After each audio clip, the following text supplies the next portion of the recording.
فقلت استغفروا ربكم إنه كان غفارا يرسل السماء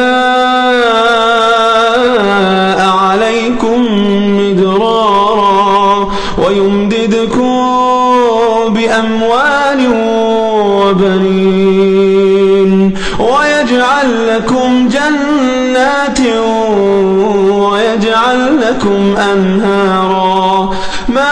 السلام عليكم ورحمة الله وبركاته.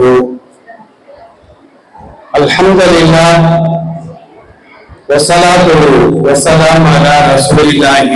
أما بعد, கண்ணியத்திற்குரிய எல்லாம் வல்ல அல்லாஹ்வின் நல்லடியார்களே, பாசத்திற்குரிய அருமையான சகோதரிகளே, அல்லாஹ்வுடைய மாபெரும் கருணையினால் சந்தையான சஃபர் மாதத்தினுடைய முதலாவது கூட்டத்திலே நாம் எல்லாம் அமர்ந்திருக்கின்றோம். எல்லாம் அல்ல அல்லாஹ் ஜல்லஷானஹு தஆலா எல்லா காலங்களிலும் அல்லாஹ்விற்கும் அல்லாஹ்வுடைய திருத்தூதர் நபிகள் நாயகம் ஸல்லல்லாஹு அலைஹி வஸல்லம் அவர்களுக்கும் முழுமையாக கட்டுப்பட்டு வாழக்கூடிய நன்மக்களாக நம் அனைவரையும் அல்லாஹ் ஆட்சி அருள் புரிவானாக. ஆமீன். கண்ணியத்திற்குரிய அருமையான சகோதரிகளே, நபிகள் நாயகம் ஸல்லல்லாஹு அலைஹி வஸல்லம் அவர்கள் கூறியதாக அனஸ் ரலியல்லாஹு அன்ஹு அறிவிக்கக்கூடிய செய்தி இப்னு மாஜா என்ற நூலிலே 4251வது செய்தியாக பதிவு செய்யப்படுகிறது. நபிகள் நாயகம் ஸல்லல்லாஹு அலைஹி வஸல்லம் அவர்கள் கூறினார்கள், குல்லு பனி ஆதம கத்தாவும் வகையுல் கத்தாயின தப்பாபூன். உலகில் வாழக்கூடிய வாழ்ந்து சென்ற இனிமேல் வாழ இருக்கக்கூடிய மனிதர்கள் யாராக இருந்தாலும் எல்லோருமே பாவம் செய்தவர்கள் தான். பாவத்தை விட்டும் எந்த ஒரு மனிதரும் தப்பிக்கவே முடியாது. ஆனால் செய்த பாவத்தை பாவம் என்று விளங்கி யார் பாவ மன்னிப்பு தேடி அல்லாஹ்வின் பக்கம் மீண்டு விடுகிறாரோ அவர்தான் சிறந்தவர் என்று நபிகள் நாயகம் ஸல்லல்லாஹு அலைஹி வஸல்லம் இந்த ஹதீஸின் மூலமாக சொல்லி காட்டுகிறார்கள். மனிதர்கள் யாராக இருந்தாலும் நபிமார்களை தவிர நபிமார்கள் யாருமே பாவம் செய்ய மாட்டார்கள். தெரிந்தோ தெரியாமலோ அவர்களின் வாழ்க்கையிலே சிறு பாவங்கள் கூட ஏற்பட்டதே கிடையாது. அல்லாஹ் அவர்களை பாதுகாத்து வைத்திருக்கின்றார். நபிமார்களை தவிர நாமாக இருந்தாலும் சஹாபாக்களாக இருந்தாலும் வலிமார்களாக இருந்தாலும் எல்லோருமே ஒரு காலகட்டத்திலே பாவம் செய்தவர்கள் தான் என்று நபிகள் நாயகம் ஸல்லல்லாஹு அலைஹி வஸல்லம் அவர்கள் இந்த ஹதீஸின் வாயிலாக சொல்லி காட்டுகிறார்கள். அதனால்தான் அல்லாஹ் ரப்பல் ஆலமீன் அடியார்கள் செய்யக்கூடிய பாவத்தை மன்னிப்பதற்கு தயாராக இருக்கின்றார். நாம தான் பாவ மன்னிப்பு தேடுவதற்கு காலத்தை கடத்தி கொண்டே இருக்கின்றோம். ஒவ்வொரு நாளும் பாவம் செய்யாதவர்கள் உலகத்தில் யாருமே கிடையாது. நானாக இருந்தாலும் சரிதான், நீங்களாக இருந்தாலும் சரிதான். பார்வையின் மூலமாக, செவியின் மூலமாக, பேச்சின் மூலமாக, உடல் உறுப்புகளின் மூலமாக, உள்ளத்தின் மூலமாக ஒவ்வொரு நாளும் நாம் பாவங்களை செய்து கொண்டேதான் இருக்கின்றோம். பாவங்கள் செய்தால்தான் நாம் மனிதர்கள். மலக்குகள் பாவம் செய்ய மாட்டாங்க. சைத்தான் இருக்கிறாங்க, நன்மையே செய்ய மாட்டான். ஆனா நம்மை பொறுத்த மட்டிலும் நம்மள்கிட்ட சைத்தானும் உண்டு, மலக்கும் உண்டு. எனவே சில நேரங்களில் நன்மையான காரியத்தை நாம் செய்வோம், கொஞ்ச நேரத்தில் பாவம் செய்து விடுவோம்.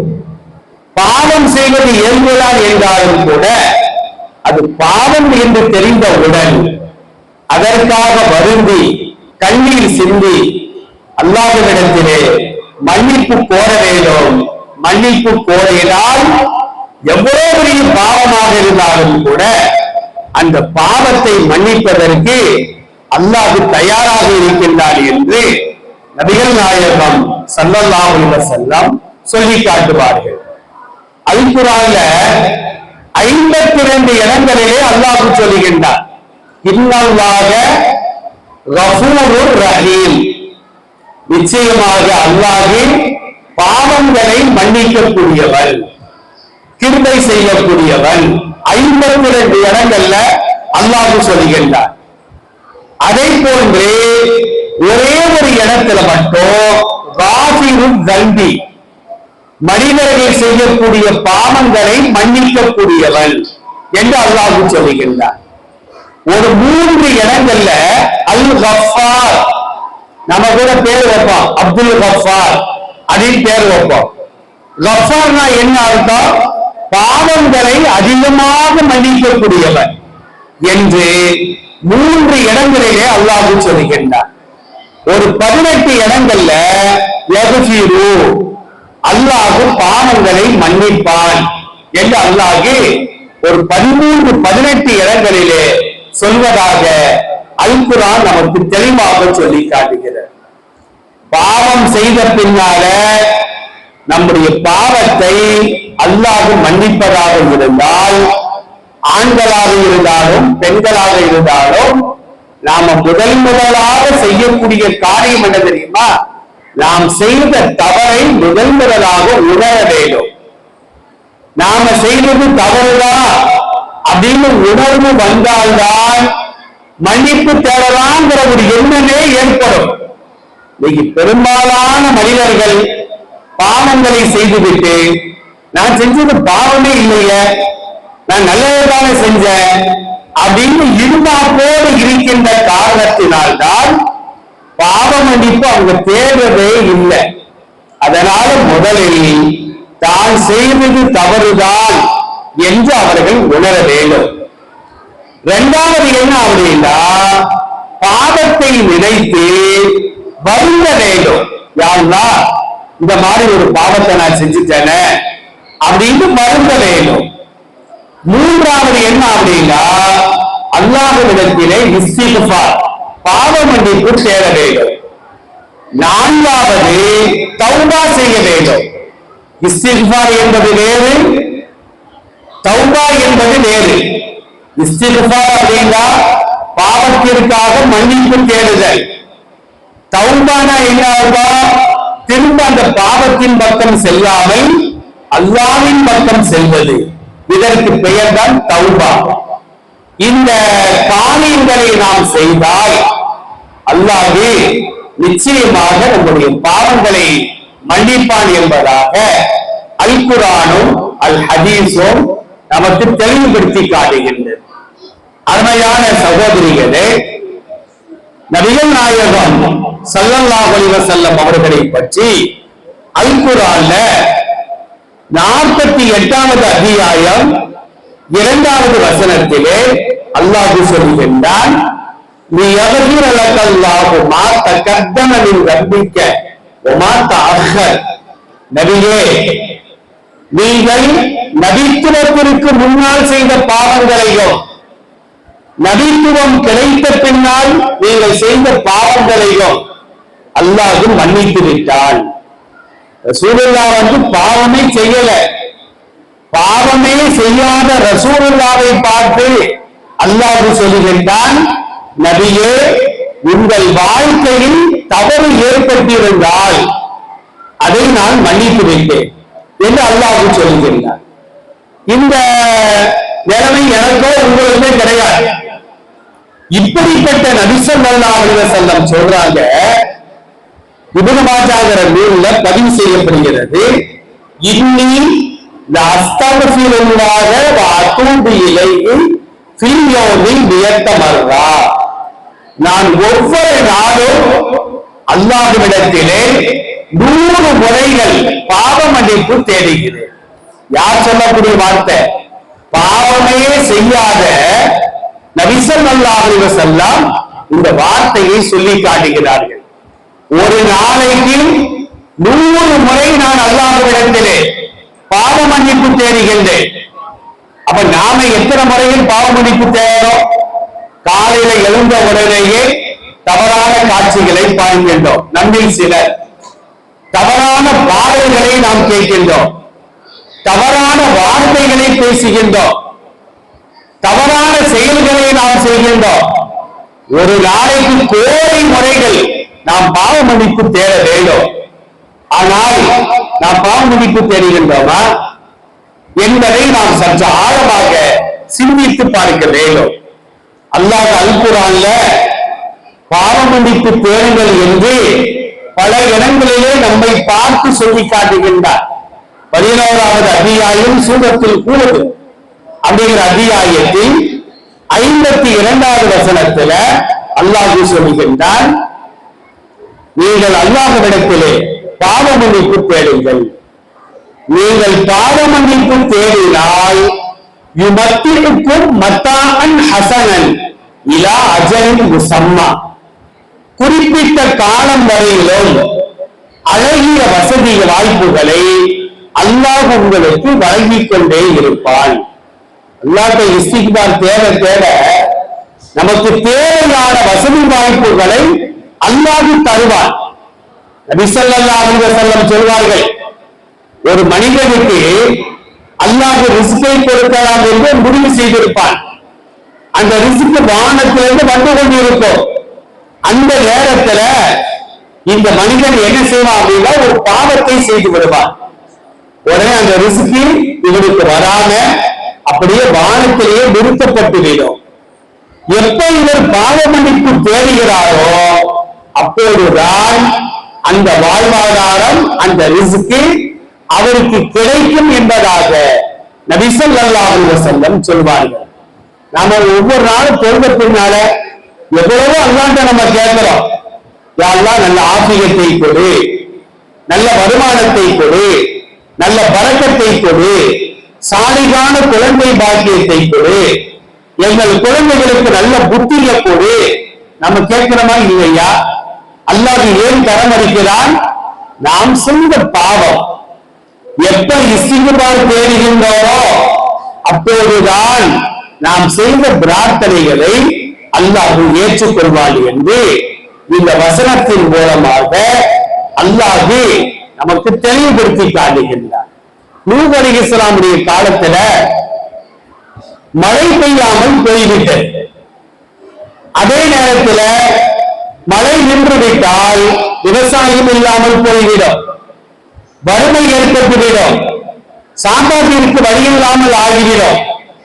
உடனே நூஹ் அலைஹிஸ்ஸலாமுடைய சமுதாயத்தவர்கள் நூஹ் அலைஹிஸ்ஸலாம் அவர்களை சந்தித்து, நபியே இந்த மாதிரி மழை இல்லாம போயிடுச்சு, வறுமையாக இருக்கிறது, சாப்பாட்டுக்கு வழி இல்லை, ஆறுகள்ல தண்ணீர் ஓடல, விவசாயம் பாதிக்கிறது, நாங்க என்ன செய்வது என்று கேட்கின்ற பொழுது நூஹ் அலைஹிஸ்ஸலாம் சொல்றாங்க, இஸ்தக்ஃபிரு ரப்பக்கும் இன்னஹு கான கஃபாரா யுர்சிலி ஸமா அலைக்கும் மித்ராரா வ யும்திலுக்கும் பி அம்வாலி வ பனீன வ யஜஅல் லக்கும் அன்ஹாரா.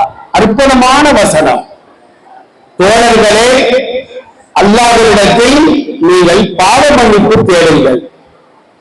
அல்லாஹ் உங்கள் பாவங்களை மன்னிப்பான்.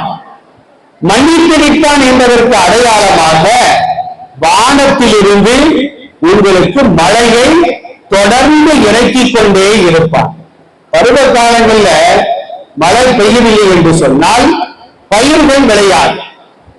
பயிர் விளைச்சல் இல்லை என்றால் கால்நடைகள் செத்துவிடும், மனிதர்களுக்கு உணவில்லாமல் போய்விடும்.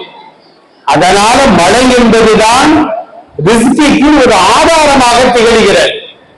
பாவங்கள் செய்ய செய்ய அல்லாஹ் முதல்ல நிறுத்துவது மழையைத்தான் நிறுத்துவான் என்று நபிகள் நாயகம் ஸல்லல்லாஹு அலைஹி வஸல்லம் சொல்வார்கள்.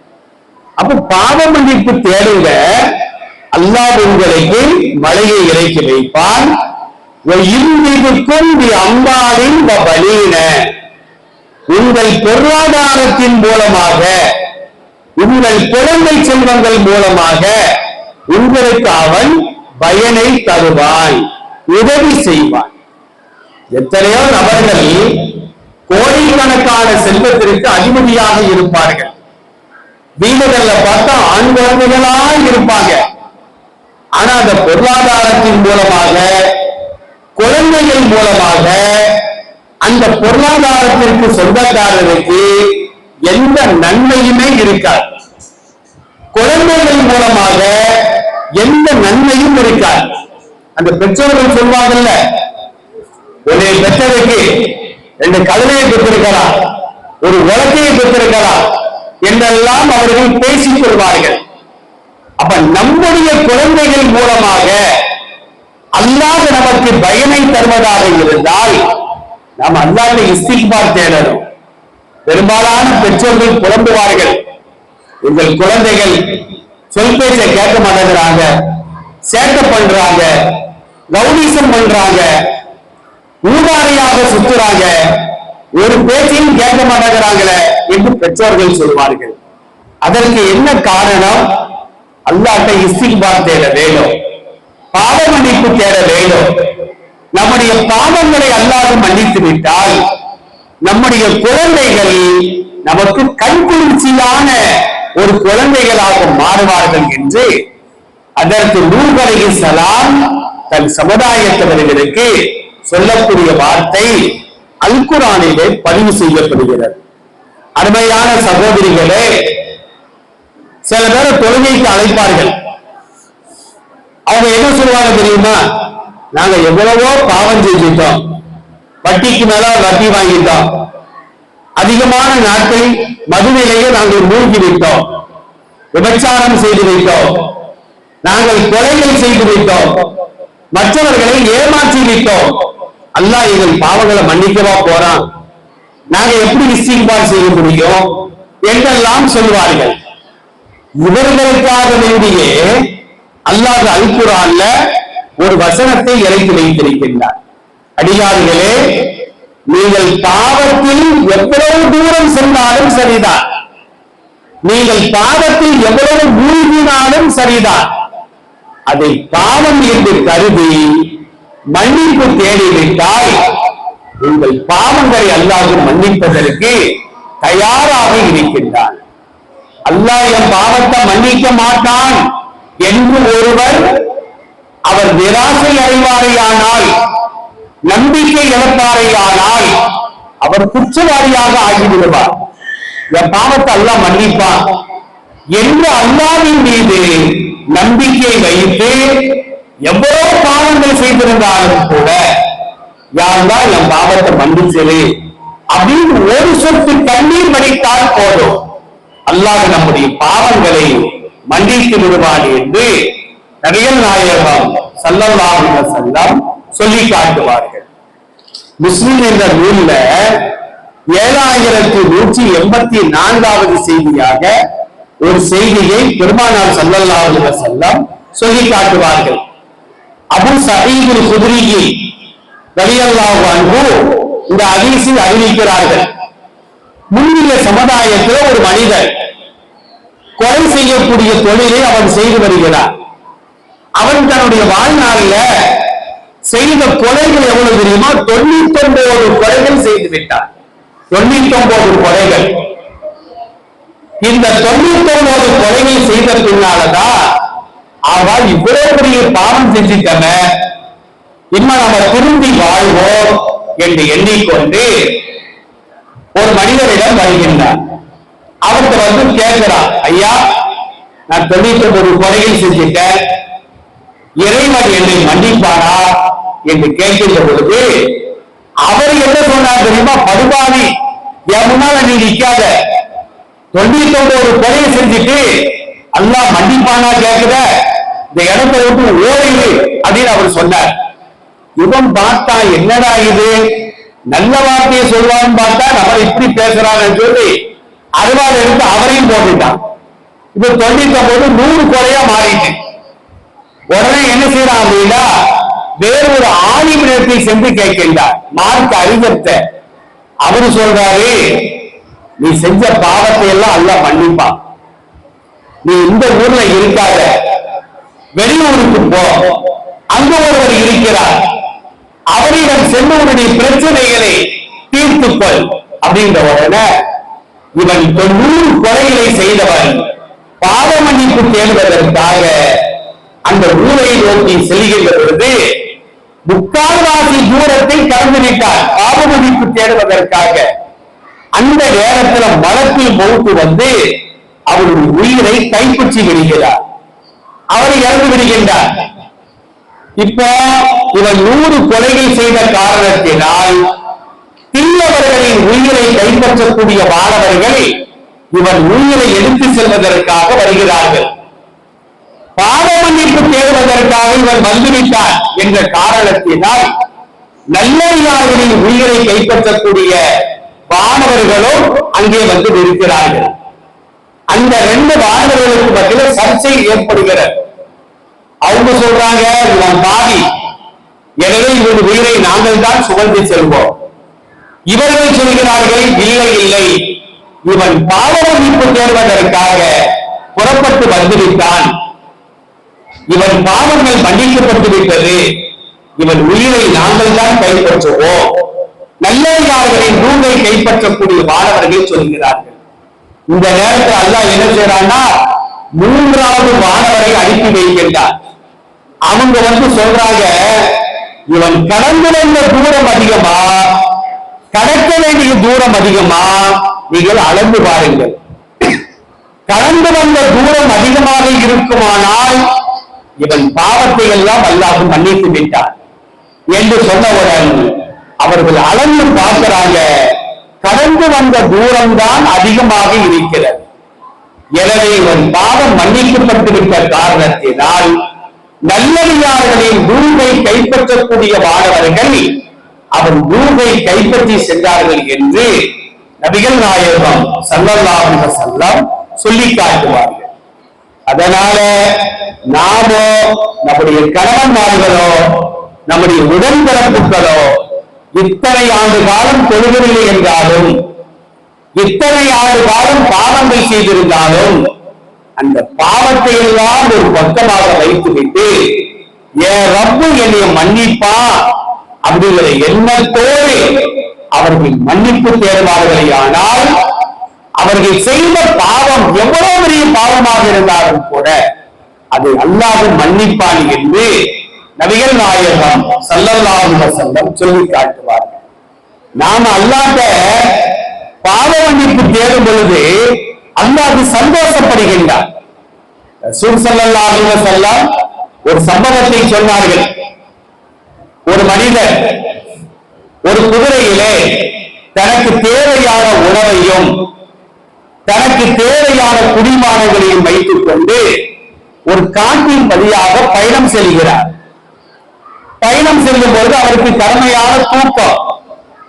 குதிரையை ஒரு ஓரமா கட்டி போட்டுட்டு அவர் ஒரு மரத்தடியில படுத்திருக்கார், நல்லா தூங்கியிருக்கார். விழித்து பார்த்தால் அவருடைய வாகனத்தை காணவில்லை. உணவும் அதில்தான் இருக்கிறது, குடிமானமும் அதில்தான் இருக்கிறது. கடுமையான தாகம், கடுமையான பசி, வாகனத்தை காணல. களைப்பு ஏற்பட்டு மறுபடியும் அவர் தூங்கி விடுகின்றார். கொஞ்ச நேரம் கழித்து விழித்து பார்த்தால் அவருடைய குதிரை அங்கே இருக்கிறது. அது உணவும் இருக்கிறது, குடிமானமும் இருக்கிறது. அவருக்கு கடுமையான சந்தோஷம். உடனே குதிரையின் கடிவாளத்தை பிடித்துக் கொண்டு அல்லாஹ்வை பார்த்து அவர் சொல்றாரு, யா அல்லாஹ், நீ என்னுடைய அடிமை, நான் உன்னுடைய எஜமான். எப்படி சொல்றாரு பாருங்க, நீ என்னுடைய எஜமான், நான் உன்னுடைய அடிமை என்று அவர் சொல்ல வேண்டும். ஆனா சந்தோஷத்துல, சில பேருக்கு சந்தோஷத்துல வார்த்தைகள்லாம் தடுமாறும். கவலையில தடுமாறுற மாதிரி சந்தோஷத்திலையும் வார்த்தைகள் தடுமாறிவிடும். அவர் சந்தோஷத்துல சொல்றாரு, இறைவா, நீ என்னுடைய அடிமை, நான் உன்னுடைய எஜமான் என்று சொல்கின்றார். இந்த சம்பவத்தை ரசூலுல்லாஹ் சொல்லிட்டு சொல்றாங்க, இவன் எந்த அளவிற்கு சந்தோஷப்பட்டானோ இதை விட ஒரு அடியான் அல்லாஹ்விடத்திலே அஸ்தக்ஃபிருல்லாஹ் யா அல்லாஹ் உன்கிட்ட பாவ மன்னிப்பு தேவை அப்படின்னு சொன்னார் அப்படின்னா அவரை பார்த்து அல்லாஹ் சந்தோஷப்படுகிறான் என்று நபிகள் நாயகம் ஸல்லல்லாஹு அலைஹி வஸல்லம் சொல்லி காட்டுகிறார்கள். அதனால நாம என்ன செய்யணும் அப்படின்னா ஒவ்வொரு நாளும் சமையல் செய்கின்றோமா, அதன் துணிகளை துவைக்கின்றோமா, வீடுகளை கூட்டி பிரிக்கின்றோமா, அல்லது வீட்டினுடைய தையல் வேலையை நாம் பார்க்கின்றோமா, நம்முடைய வாயில என்ன வரணும்? அஸ்தக்ஃபிருல்லாஹ் அஸ்தக்ஃபிருல்லாஹ் இஸ்திக்ஃபாரை நாம் சொல்லிக் கொண்டே இருக்க வேண்டும். யார் இஸ்திக்ஃபாரை அதிகமாக சொல்கிறாரோ அவருக்கு அல்லாஹ் அபரிமிதமான நன்மைகளை வழங்குகின்றார். இப்னு அப்பாஸ் ரலியல்லாஹு அன்ஹு அறிவிக்கக்கூடிய ஒரு செய்தி அபூ தாவூத் என்ற நூலில் 1520வது செய்தியாக பதிவு செய்யப்படுகிறது. நபிகள் நாயகம் ஸல்லல்லாஹு அலைஹி வஸல்லம் சொல்வார்கள், மன் லஸிமல் இஸ்திக்ஃபார ஜஅலல்லாஹு லஹு மின் குல்லி வீக்கின் மக்ரஜா. யார் பாவ மன்னிப்பு தேடுவதை அவசியமாக்கிக் கொள்கிறாரோ, லஸிமங்கிற வார்த்தை இருக்கிற வினைச்சொல், சென்ற கால வினைச்சொல். லஸிமா அப்படின்னா அவசியமாக்கி கொண்டார். நமக்கு ஆடை அவசியம். ஆடை என்பது எப்போதுமே நாம் அணிந்திருப்போம். ஆடை இல்லாத நேரங்களே கிடையாது. காற்று நமக்கு அவசியம், எப்போதும் சுவாசித்துக் கொண்டே இருப்போம். அந்த மாதிரிதான் ஒரு மனிதர் பாவ மன்னிப்பு தேடுவதை அவசியமாக்கி கொண்டாய் அப்படின்னா என்ன அர்த்தம்? விழித்த நிலையில் அவர் அஸ்தக்ஃபிருல்லாஹ் அஸ்தக்ஃபிருல்லாஹ் அப்படிங்கிற வார்த்தையை சொல்லிக் கொண்டே இருக்க வேண்டும். அப்ப மன் லஸிமல் இஸ்திக்ஃபார பாவ மன்னிப்பு தேடுவதை ஒருவர் அவசியமாக்கி கொண்டால் ஜஅலல்லாஹு லஹு மின் குல்லி வீக்கின் மக்ரஜா. வீக்கனா கஷ்டம், துன்பம், துயரம், இவைகளை வைத்தோம் மக்ரஜன் அவருக்கு அல்லாஹ் விடுதலையை கொடுப்பான். நாம எவ்வளவு கஷ்டப்படுறோம். கவலை இல்லாத ஆளுகளே உலகத்தில் கிடையாது. பிரச்சனைகள் இல்லாத ஆளுகளே உலகத்தில் கிடையாது.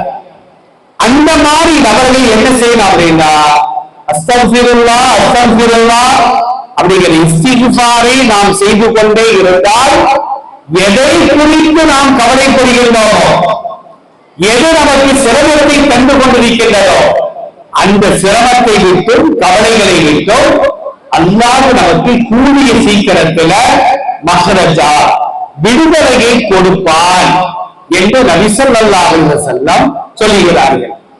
அதே நேரத்துல வபில் குல்லி ஹம்மின் ஃபரஜன். ஹம்மனா துக்கம் அர்த்தம். துக்கம்னா என்ன அர்த்தம்?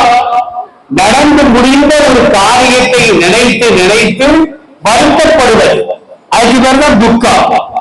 நடக்க போற ஒரு காரியத்தை நினைத்து நாம் வருத்தப்பட்டால் அதற்கு பேர் கவலை என்று சொல்வார்கள். நாளைக்கு எக்ஸாம் இருக்குது, எக்ஸாம் நினைச்சு நம்ம துக்கப்பட மாட்டோம், கவலைப்படுவோம்.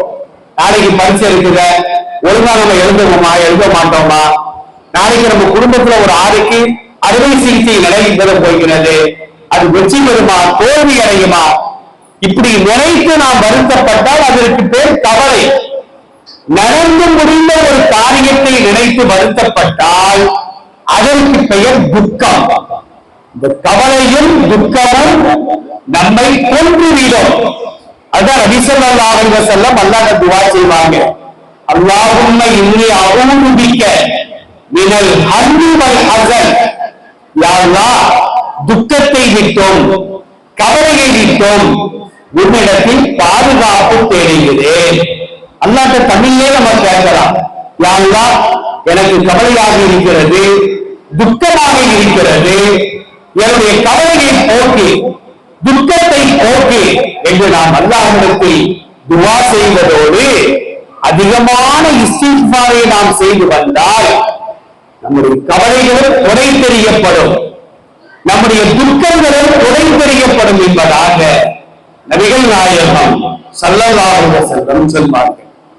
மூன்றாவதாக ரசூலுல்லாஹ் சொன்னாங்க,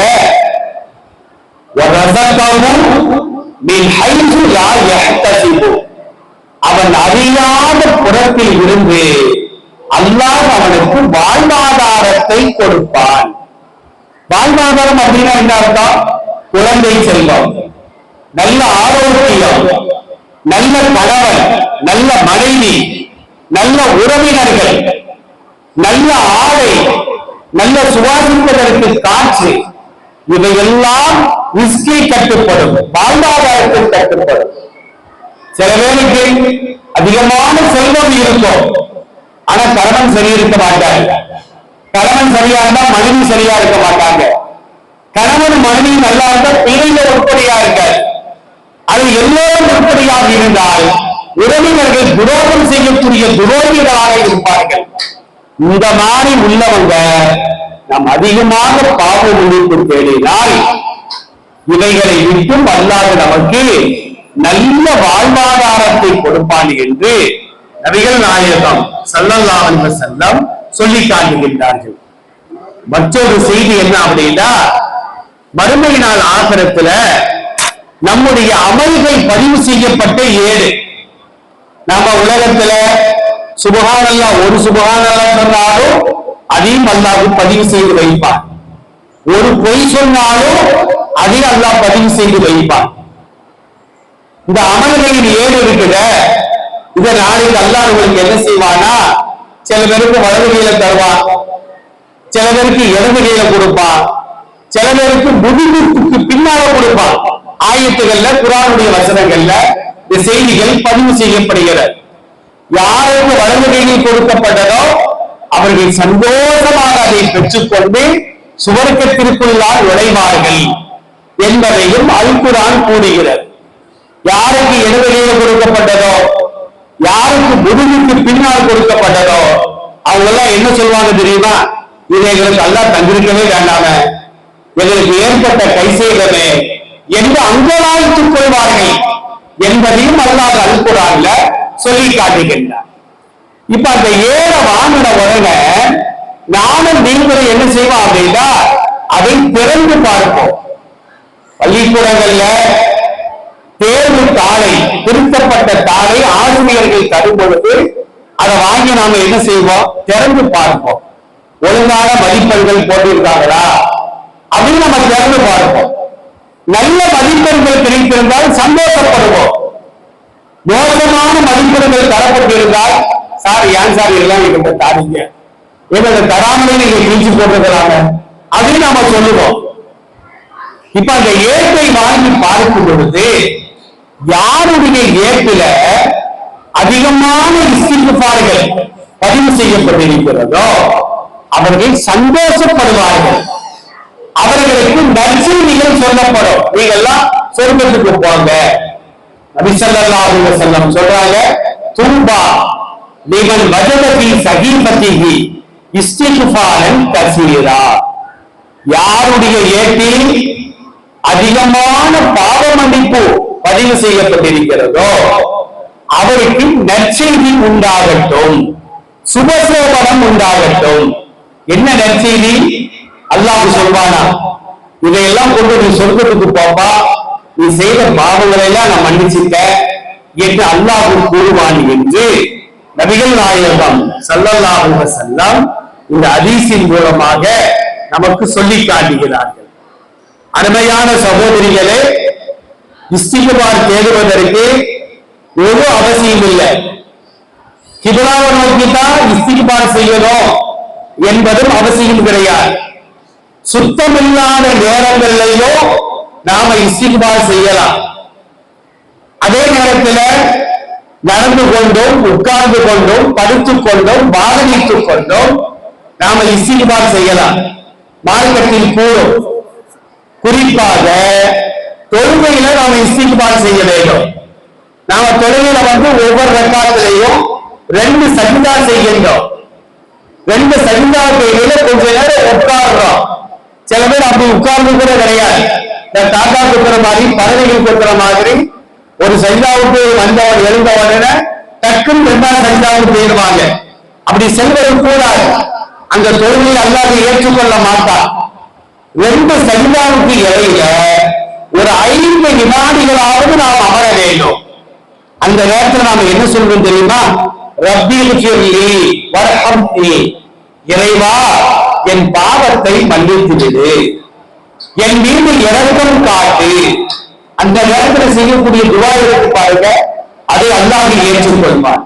வஆஃபிலி, எனக்கு நல்ல ஆரோக்கியத்தை கொடு. வர்சுக்னி, எனக்கு வேண்டிய வாழ்வாதாரத்தை எனக்கு கொடு. வஜ்புர்னி, என் பாவங்களை எல்லாம் பொறுத்துக்கொள். நபி ஸல்லல்லாஹு அலைஹி வஸல்லம் இந்த துஆவை ஓதுவார்கள். அதை போன்று தொழுகை முடிச்ச பின்னால சலாம் கொடுக்கின்றோம். அஸ்ஸலாமு அலைக்கும் வரஹ்மத்துல்லாஹ், அஸ்ஸலாமு அலைக்கும் வரஹ்மத்துல்லாஹ். முதல்ல வலது பக்கம், 2வது இடது பக்கம். சலாம் கொடுத்த உடனே நபி ஸல்லல்லாஹு அலைஹி வஸல்லம் 3 முறை இஸ்திக்பார் செய்வார்கள். அஸ்தக்ஃபிருல்லாஹ், அஸ்தக்ஃபிருல்லாஹ், அஸ்தக்ஃபிருல்லாஹ். 3 முறை நாம் இஸ்திக்பார் செய்ய வேண்டும். இஸ்திக்பார் எப்ப நம்ம செய்யணும்? பாவம் செஞ்ச பின்னால்தான். நம்ம என்ன தொழுகையில பாவமா செய்யறோம்? பாவம் செய்யறது இல்லைங்க. பிறகு ஏன் நாம் இஸ்திக்பார் செய்ய வேண்டும் அப்படின்னா, சில பேர் நம்ம தொழுகையில நாம என்ன செய்யறோம்? அல்லாஹ் அக்பர் தக்பீர் கட்டி நிக்கிறோம். அல்லாஹ் அக்பர் என்று சொல்லி ருக்குவுக்கு நாம குனிகிறோம். சமி அல்லாஹு லிமன் ஹமிதா என்று சொல்லி ருக்குவிற்கு நாம் எழுந்து விடுகின்றோம். மறுபடியும் அல்லாஹ் அக்பர் என்று சொல்லி சஜிதாவிற்கு செல்கின்றோம். 2 சஜிதா செய்கின்றோம். திரும்ப அல்லாஹ் அக்பர் என்று சொல்லி நிலையை நாம் வந்து விடுகின்றோம். ஆக தொழுகையில குடிகிறோம், சஜிதா செய்கிறோம், உட்கார்கின்றோம். சில பேருக்கு நின்றா குடிய முடியாது, குடிஞ்சா நிற்க முடியாது, கீழே சஜிதா செஞ்சா எழுந்து உட்கார முடியாது, சில பேருக்கு அத்தையாத்திற்குள்ள உட்கார முடியாது. அந்த நிலையெல்லாம் இல்லாம அல்லாஹ் குடிய வைக்கிறான், நிகர வைக்கிறான், சஜ்ஜா செய்ய வைக்கிறான், தரையில உட்கார வைக்கிறான். இதற்கெல்லாம் அல்லாஹ்வுக்கு நம்ம நன்றி செலுத்த முடியுமா? முடியவே முடியாது. அதனால்தான் யா அல்லாஹ் இந்த மாதிரி காரியங்களை என்னை செய்ய வைத்தார், உனக்கு ஆண்டு முழுவதும் நான் நன்றி செலுத்தினாலும் கூட அதற்கு என்னால் நன்றி செலுத்த முடியாது, என் பாவத்தை மன்னித்து விடுகிறேவா என்ற காரணத்தினால் தொழுகை முடித்த பின்னால் 3 முறைகள் அஸ்தக்ஃபிருல்லாஹ், அஸ்தக்ஃபிருல்லாஹ், அஸ்தக்ஃபிருல்லாஹ் என்று நாம் சொல்ல வேண்டும். கலிமறைக்கு நாம் செல்கின்றோம். வெளியே வரும்பொழுது நம்ம என்ன துஆ குஃப்ரானக, யா அல்லாஹ் உன்னிடத்தில் பாவ மன்னிப்பு தேடுகிறேன், என் பாவத்தை நீ மன்னித்து விடு.